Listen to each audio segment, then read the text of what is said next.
A few years ago, India set a new record. It reached the milestone of 1 billion eligible voters. That's about 3 times the entire population of the United States. So, how does voting work in the world's largest democracy? Indian national elections use the first-past-the-post system, also called plurality voting or winner-take-all. The candidate who earns the highest number of votes wins, even if they don't get over 50% of the vote. This differs from ranked choice voting, where a candidate has to earn 51% or more of the vote to win. All these votes are overseen by the Election Commission of India, an autonomous body that administers federal and state elections. The commission deploys around 15 million officials to over 1 million polling booths each general election cycle. This big of an endeavor can take time. In 2024, the general election cycle lasted 44 days. Why so many booths? It's the rule. No voter in India should live more than 2 kilometers away from a polling booth.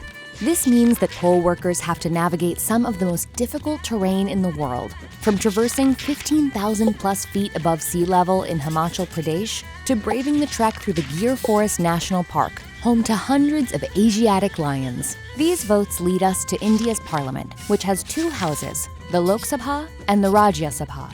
In national elections, citizens vote for who will represent them in the Lok Sabha. 1 representative is elected per territorial constituency, a section of a state or territory divided by population. Lok Sabha elections are held every 5 years. The party that wins the majority of seats forms the government, which means its members serve in important roles like prime minister. If no party wins a clear majority, 2 parties can join forces as a coalition government.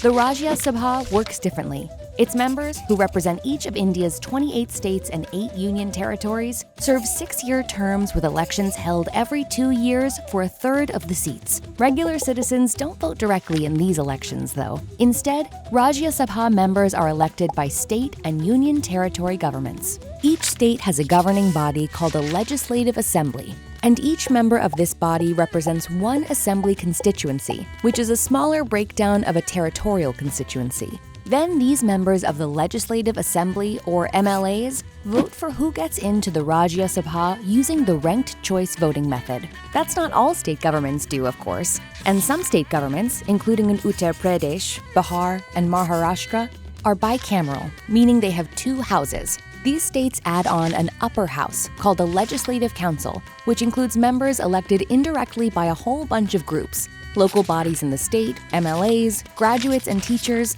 as well as members directly appointed by the governor. There's one more caveat to all of this. Even after a national election, public servants don't always get to serve their full terms. The president can dissolve the Lok Sabha early under the advice of the prime minister, something that's happened more than a few times in India's history. In that case, new elections are called, and the whole process starts over again. Time to get 15 million poll workers on speed dial.